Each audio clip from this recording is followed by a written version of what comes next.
Hayırlı ertem, Tataristan Devlet Televizyonunun yanılıklar çıkarılışını başlayız. Studiyada Anya Gıbadullina bizden bugünkü çıkarılışta. Tataristan Prezidenti Rüstem Minnihanov Uzbekistan'da Qozan Federal Üniversiteti'nin filialını açıda qatnaştı. İşmekerler il saqçılarına buluşa aşılıda mobilizasiyalanışlarga kerek yaraqlar hazırlanı. Qozan galimlerinin yanı aşışı robot texnikası hem 3D printer yardımında ışqış korpusların cihazlandırı jaylanmalarını hazırladılar.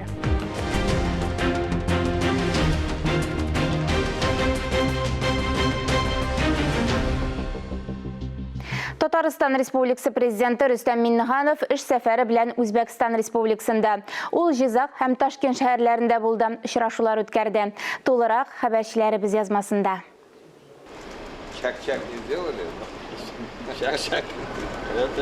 İpi-toz yaқты yüz bilen başlanğan işlikli sefer vaqtında Tataristan Prezidenti Rüstem Minnihanov Uzbekistan'ın kileşegi terbiyelengen köptilli bilim biri mektebi şenligi bilen tanıştı. Assalomu alaykum, hurmatli mehmonlar. Biz sizni uyimizdagi ikkinchi uyimiz. Әнә шулай туган телдә сәламләгән укучылар әлеге белем йортын тәмамлагач, халыкара югары уку йортларына укырга керү сертификаты ала. Шул исәптән КФУның Үзбәкстанда ачылган филиалына да Татарстан президенты Рөстәм Миннихановның Үзбәкстанга баруның төп сәбәбе дә Джизак шәһәрендә Казан Федераль университетының филиалын ачу булды. Мы открываем филиал Казанского федерального университета. Это первый официальный зарубежный филиал Казанского университета. Филиалның нәкъ менә Үзбәкстан Республикасында ачылуы символик мәгънәгә ия. Безне күп еллык нәтиҗәле хезмәттәшлек традицияләре бәйли. Соңгы елларда тотрыклы рәвештә ныгытыла дип билгеләп үтте Рөстәм Минниханов. Ачылу тантанасында Үзбәкстан Республикасының энергетика министры Журабек Мирзамөхәммәдов катнашты. Гыйльми проект Үзбәкстан Республикасы җитәкчелеге ярдәме белән тормышка ашырылды. Биредә машина төзелеше, геология, инженеринг, икътисад, мәгълүмат системалары һәм технология менеджмент, лингвистика, биомедицина белгечләре әзерләү өчен укыту программалары әзерләнгән. Мәсәлән, мультимедияле журналистика юнәлеше буенча Казан Федераль университеты мөгаллимнәренең филиалга барып укытуы килешенгән. Знакомиться с электронным образованием, уже понимали, что делать и как делать. Уку 31 октябрьдә башлана.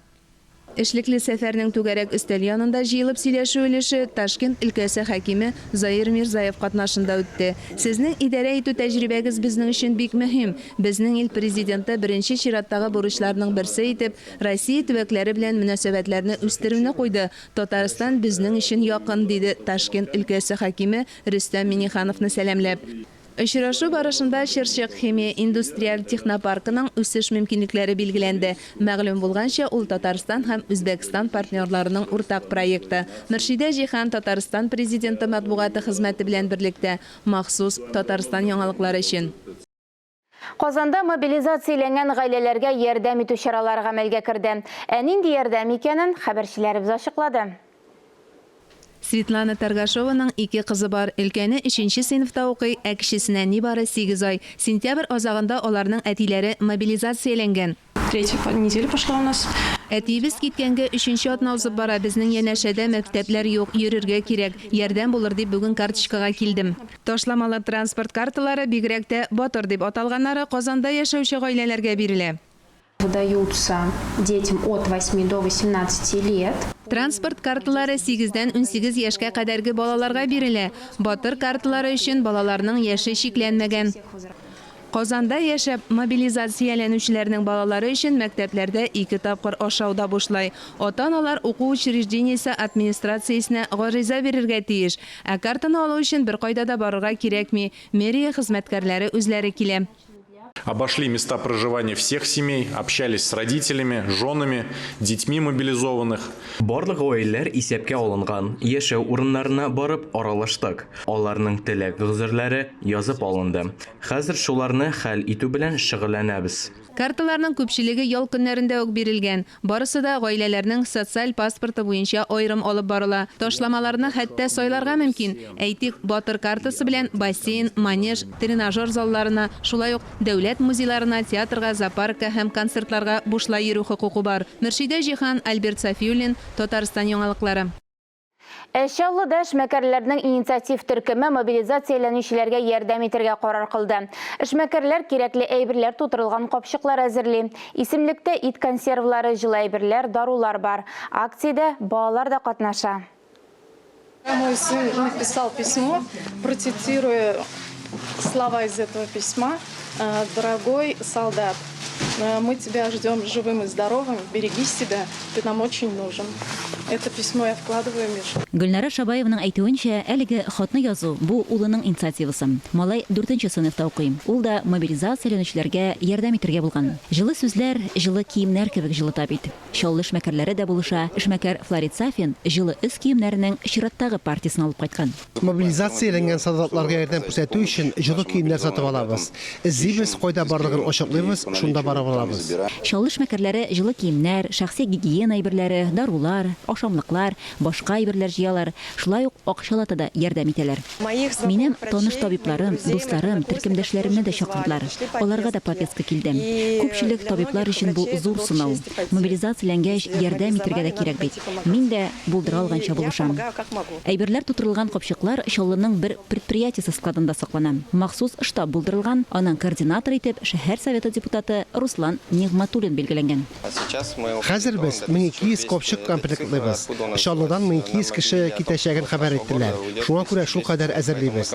Соңрак бу сан бераз күбрәк булырга мөмкин. Чөнки Тукай районы вәкилләрен дә тәэмин итәргә җыенабыз.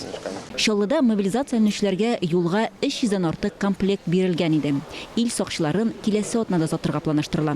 Аларны шулай ук кирәкле әйберләр белән тулысынча тәэмин итәчәкләр. Шулпан Әмири, Эльвира Гайнетдинова, Татарстан яңалыклары, Шаллы шәһәре. Татарстанда яшәүчеләргә җылылык өчен түләү квитанцияләре килә башлады. Тик алардан канәгать булмаучылар бар. Сентябрьнең берничә көне өчен ай буе кебек исәпләнгән ди халык. Нинди формула буенча исәп алып барганнар соң? Безнең хәбәрчеләребез белеште. Вот в сентябре нам дали отопление на 3 дня, оплатить мы будем также за весь месяц около 2500. Казанның Можайский урамында яшәүчеләр өчен кайнар батареялар бер яктан шатлык та, икенче яктан көенеч тә. Сентябрь аенда һәр җылылык гигакалориясе кадерлегә әйләнә. Җылытуны һәр вакыт сентябрь азагында 27-се, 28-се, 29-се тирәләрендә бирәләр. Шул 2-3 көн өчен без тулы бер ай итеп түләргә тиеш. Без бу йортта яшәүчеләр шалтыратып та карадык. Интернет аша да аңлатуларын тырыштык. Барып та карадык. Безгә сездә әле счетчиклар тормый. Күбрәк түләтмәгән өчен рәхмәт әйтегез дип кенә бордылар. Норматив буенча түләүнең кире ягы әнә шунда. Елның салкын вакытында йортны җылыткан җылылык энергиясе күләме фатирның гомуми мәйданына бүленә. Барысы да закон нигезендә диләр Республика дәүләт торак инспекциясында. Җылылык өчен фактик рәвештә түли торган йортларда урамда салкынайту белән түләү арта. В домах, где установлены общедомовые приборы учета, Исәпләү җиһазлары куелган йортларда сентябрьдә түләү азрак, ноябрь аенда күбрәк, декабрьдә тагын да күбрәк була. Язга таба көннәр җылыта башлагач, ул кими. Исәпкә алу җиһазлары куелмаган йортларда түләү ай саен бер төрле куела. Ә менә батареялар артык кайнар булса, яшәүчеләр тәрәзәләрне ачык тутса, ә инде счетчиктагы саннар баштан ашарлык булса, бу инде кагыйдә бозуга керә. Коммуналь хезмәткәрләрне моның өчен җәзага тарталар. Кагыйдә бозу очракларын экранда күрсәтелгән номер аша шалтыратып хәбәр итәргә була. Айзилә Батырханова, Инна Данилова, Ирек Хамидуллин, Татарстан яңалыклары. Казан фәнни тикшеренү техника университеты КАИ галимнәре авиакосмос тармагында яңа очыш ясады. Робот техникасы һәм HD принтер ярдәмендә самолет корпусларын, яңа ракеталарны җиһазландыру өчен махсус эшләнмәләр әзерләделәр. Один слой печатается в порядке 20-30 секунд, и в этой детали, она еще не до конца запечатанная, будет порядка 10 тысяч слоев. Принтер кеше тавышы эшкеш моделенең алгы өлешен катлам-катлам итеп бастыра. Бу комплексның уникаль мөмкинлекләренең берсе. Барысы да автоматик рәвештә эшли. Казан авиация институты галимнәренең авиасәнәгать өлкәсендәге зур казанышы. Ну и, конечно, на что ориентирован этот комплекс, это полный цикл изготовления сетчатых конструкций. Bu комплекс нәрсәгә юнәлтелгән соң? Ул үзенчәлекле форматлы шелтәрле конструкция җайланмаларын бастыру мөмкинлеген бирде. Аларны башкача алым белән эшләп булмый. Бу бик үзенчәлекле конструкция җайланмалары ясауның тулы циклы. Комплекс берничә машинадан тора. Детальләр ясау өчен 3D принтеры, 2 робот кулы һәм эшкәртү машинасы. Материаллар тутырыклы. Аларны кабат кулланырга мөмкин. Программаны компьютерда алдан әзерлиләр, аннан принтерга йөртиләр. Оператор процессны оештыра. Конструкция ныклы, хәтта югары температурада да аңа бернәрсә дә булмый. Очкыч орбитага чыкканда нәкъ менә шушы шелтәргә иң зур йөкләнеш төшә. Түбәндәге катта аэрокосмик тармак өчен тагын бер мөһим комплекс бар. Туку машинасы берничә минутта нык тукумадан материаллар ясый. Аңа сумала кушкач, җепләр тагын да ныгый, очкычны галәмгә җибәрүне җиңеләйтә. С помощью радиального плетения мы можем... Без ныклы шәлмәнең очыш вакытында температурасын 10 градустан -273 диапазонында диярлек тәэмин итә алабыз. Бу очкычны хезмәт итү вакытын арттыра, иминлекне сакларга булыша. Казандагы 2 комплекста уникаль һәм бердәнбер. Әлегә лаборатория эшләнмәләре генә ясала. Тиздән аларны авиа, космос һәм машина төзелеше өчен детальләр ясау өчен сәнәгатькә кулланышка кертү планлаштырыла. Фанис Мөхәммәтов, Диана Дасаева, Владимир Юрков, Татарстан яңалыклары. Яңалыклар чыгарылышын дәвам итәбез. Чиратта актуаль әңгәмә сәхифәсе. Сүзне коллегам Гөлназ Ибраһимовага бирәм. Ағымдағы елның 3 октябрінен 13 октябрына қадар газета журналларға язылу декадасы бара. Декада барышында язылу үзенчәлекләре, ташламалар һәм башка сорауларга җавап бирү өчен без студиябезгә Татмедиа акционерлар җәмгыятенең пиар директоры Ләйсән Сафинны чакырдык. Ләйсән, исәнмесез? Хәерле иртәләр. Бүгенге көндә Татмедиада күпме газета журнал чыга? Барлыгаларның саны газеталар турында сүз бара. Бүгенге көндә 98. Бу район басмалары да, шулай ук республика газеталары хакында да сүз бара. Алар бүгенге көндә 4 телдә чыга. Татар, рус, чуаш һәм удмурт телләрендә. Алардан кала әле безнең республика күләмендә чыга торган 17 журналыбыз бар. Алар төрле аудиторияга юнәлтелгән һәм билгеле менә шушы көннәрдә аларга язылу инде бара. Әлеге декада вакытында нинди ташламалар алып була һәм күпме күләмдә? 13%-ка хәтле ташламалар бара. Алар менә шушы көннәр 3 октябрьдә инде старт алды. 13-нә хәтле булачак. Ягъни 14 көнне кызганыч лекән инде шушы льготалы бәяләр буенча язылу мөмкинлеге булмаячак. Шуңа күрә газета журналларга язылучылар, аларны яратып укучылар 13-нә хәтле менә шундый мөмкинлекне кулдан ычкындырмасын иде. Ләйсән, син инде үзеңдә Татмедиада эшләүче кеше буларак матбугатны иеңә яздырып аласыңмы һәм ниндиләре? Әлбәттә яздырып алам. Бу нигездә журналлар, чөнки минем кичкенә балам бар һәм мин аның өчен Салават күпер журналын бик яратып укыйбыз без. Балага 5 яшь тула менә. Тиздән без инде ай сайын әлеге журналны көтеп алабыз, чөнки ул үзенә күрә шундый бер уенга әйләнеп китә.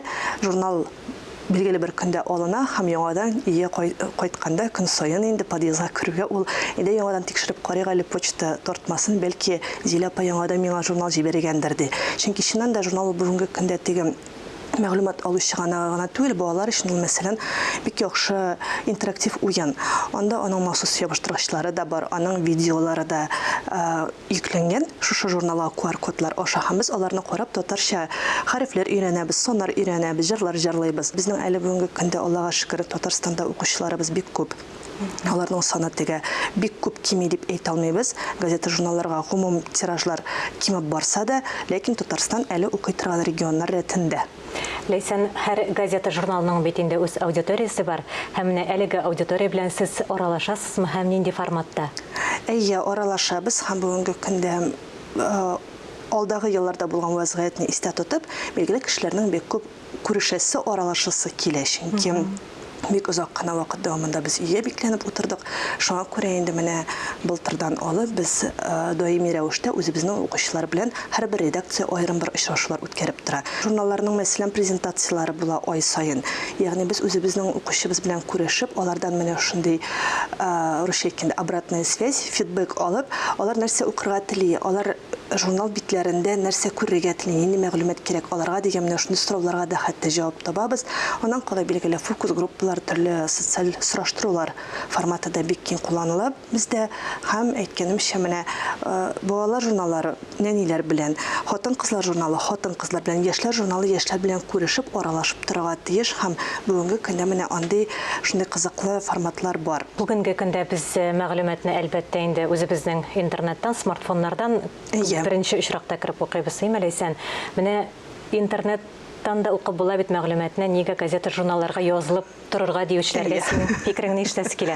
Газета журналлар инде күптән яңалык җиткерү форматы түгел, бу яшерен батырын түгел, чөнки без гаджетларда, социаль челтәрләрдә 1 минут, 2 минут эчендә кайдыр җирнең, илнең башка ноктасында булган яңалыкны укый алабыз һәм шуңа күрә дә безнең һәрбер редакциянең барлык социаль челтәрләрдә дә үзләренең аккаунтлары бар. Ансы һәм сайтлары бар, ансы мәгълүмат җиткерер өчен, яңалык җиткерер өчен.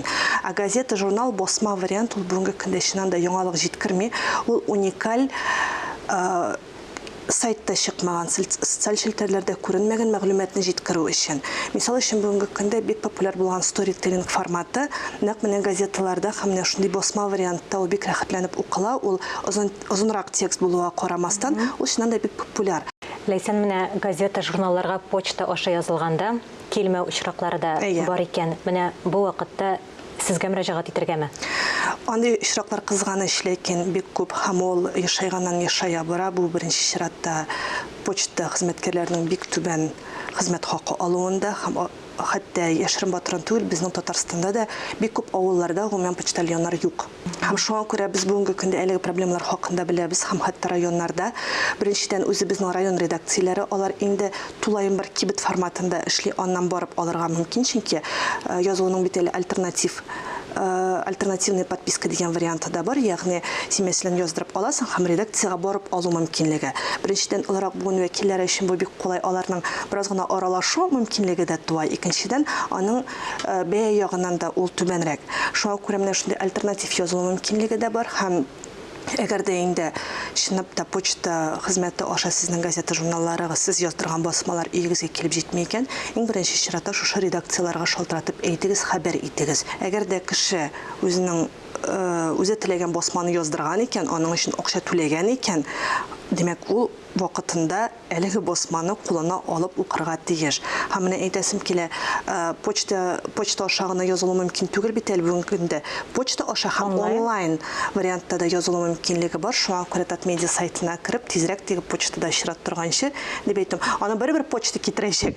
Ләкин менә язылу моментында менә шундый кулайрак вариант та бар. Аны инде күбесенчә яшьрәк аудитория ярата, чөнки эш урыннан я булмаса каядыр чыгып китмичә, телефоннан, смартфоннан гына тиз генә йөкләп, аны түләп, менә шулай подписка оформлять итү мөмкинлеге дә бар.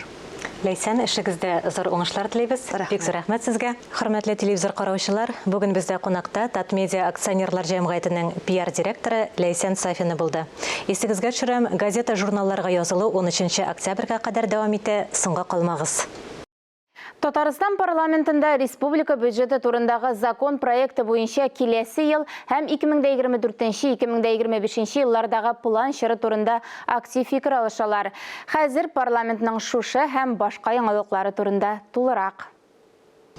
Документны Дәүләт Советының профильле комитетларында җентекләп карадылар, ә җомга көнне закон проекты буенча парламент тыңлаулары узды. Беренче укылыш алдыннан булачак казнаның барлык параметрларын килештерү һәм документка ярдәм итү буенча төптән билгеләнү мөһим. Барлык проектларны да финанслауны тәэмин итәргә кирәк. Татарстан президенты Рөстәм Миңнехановның Республика Дәүләт Советына юлламасы 20 октябрьгә планлаштырылган. Анда республиканың эчке һәм тышкы хәле турында мәгълүмат яңгыраячак. 6-нчы чакырылыш Татарстан парламентының 35-нче утырышы Салих Сәйдәшев исемендәге Дәүләт зур концертлар залында узарга тиеш. Татарстанның 2023 елга планлаштырылган бюджетында социаль өлкә чыгымнары бөтен күләмнең 80%-нан күбрәген тәшкил итәчәк.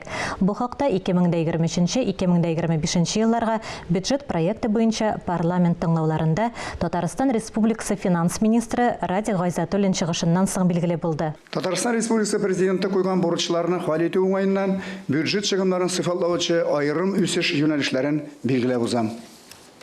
Birinchi чиратта һәм социаль әһәмиятле чыгымнар күләме елдан-ел арта бара. 2020 елга аларның чыгымнарының 80% тәшкил итәчәк. Чыгым өлеше төзелешендә бюджет өлкәсендә эшләүчеләрнең аерым категорияле хезмәт хакын икътисадта уртача дәрәҗәгә күтәрүгә акча тулысынча каралды. Чыгымнарның дәүләт программалары буенча бүлү дәвам итә. Бюджет чыгымнарының программалар белән тәэмин ителгән өлеше 88%. Дәүләт программалары төзелешендә ил күләм һәм федераль проектлар чагылыш тапты. 20 елда алдагы елларда башланган социаль мәдәни илкә һәм иҗтимагый инфраструктура объектларын төзү һәм капитал ремонтлауны финанслауны дәвам итү тәкъдим ителә. 45 муниципаль район һәм шәһәр берәмлекләре бюджетларының 911 җирлек бюджетының чыгымнар буенча фаразлары билгеле булды. Республика штабында бөтен шул теге авырлыкларны предприятиеләрен карыйбыз, итәбез, ярдәм итәбез. Ул бит менә көн сайын чыгып тора бөтен предприятиянең сорауларын. Бергә утырып, федераль безнең иптәшләр белән бергә, нинди анда ярдәм алырга, мөмкинлек алырга. Андары шул федерация буенча тоже бик күп ярдәмнәр хәзер бара инде менә безнең илдә. Шуны бергә карап, менә безнең эше шул оператив без аңгария кертергә тиеш менә нинди вопрослар куялар. Предприятиеләргә булышырга ул яктан инде. Бу теге логистика буенча да инде вопрослар бар. Аны и предприятие үзләре дә сишә инде хәзер менә хөкүмәт тә, Россия хөкүмәте дә бик каты булыша. Узган атнада парламентарийлар укытучылар көне уңаеннан уздырылган тантаналарда өлкәннәр декадасы чараларында катнаштылар. Мәрхәмәт, милосердие, хатын-кыз депутатлар берләшмәсе кеше хукуклары буенча вәкил белән берлектә өлкән гражданнар хукукларын яклау буенча хатын-кыз игътибары кайнар линиясын үткәрде. Фәрит Мөхәммәтшин Россия юстиция министрлыгының 220 еллыгына багышланган чараларда катнашты. Парламентта волейбол ветераннарын кабул итте. Казанда һәм республиканың зур шәһәрләрендә традицион көзге авыл хуҗалыгы ярминкәләре дәвам итә. Декабрьгә кадәр шәһәр халкы шимбә көнне сыйфатлы продукция сатып алу мөмкинлегенә ия. Республика президенты Рөстәм Миңнеханов муниципалитетлар башлыкларын сәүдә өчен барлык шартларны тәэмин итәргә өндәде. Ярминкәләрне ул үзе контрольдә тота. Парламентарийлар һәм муниципаль совет депутатлары да шулай эшли. Узган шимбәдә Фәрит Мөхәммәтшин башкаланың ярминкә мәйданнарының берсендә булды. Авыл халкы сатып алучылар белән аралашты. Биредәге оештыру шартларыннан уңай атмосферадан биюгә кушылып китәсе килә. Арзан бәядән һәм күңелеңә ошаган төрле тәм-том, яңа товарлар бу республикада авыл хуҗалыгы ярминкәләренең күп еллык кагыйдәсе. Что купили сегодня? Мясо, рыбу, чаем напоили, бик зуракна. Казанның Батыршин урамындагы сату итү чатыр мәйданчыгы аена 2 шимбәдә чүпрәле фермерлары, кооперативлары һәм шәхси ярдәмче хуҗалыклар карамагында. Безнең фермерлар, шәхси хуҗалыклар менә ул продукцияларны әзерләп, һәм инде бүгенге дә менә бу 30 машина килде, 2 миллионнан артыграк продукция алып килдек. Мондан да безнең бөтен продукция бар. Яшелчәләр дә менә, җимешләр дә, алмалар да алып килдек. Бәяләргә килгәндә бәрәңгенең 1 килограммы 18 сум, суган һәм кишер 25 сум тирәсе, ит төренә һәм җитештерүчесенә карап, әмма кибетләргә караганда шактый арзанрак. Бу беренче генә ел түгел бит инде. Безнең республикада президент инициативасы белән, аның теләге белән зур шәһәрләрдә, районнарда менә шулай иттереп, шушындай көзге бәйрәм ярминкәләре оештырыла. Халык өйрәнде моңа хәзер. Әле менә халык белән аралаштык, рәхмәтләрен әйтәләр. Ул көнне агросәнәгать паркында һөнәри техник белем бирү активистлары һәм студентлары гаҗәпләндерде. Татарстан башкаласында ел сайын үткәрелә торган республика ярминкәсе, осталар шәһәре авыл хуҗалыгы продукциясе һәм техник иҗат эшләнмәләре күргәзмәсе 25нче мәртәбә узды. Бүгенгә шулар иде. Парламент хәбәрләре белән киләсе атнага таныштырырбыз.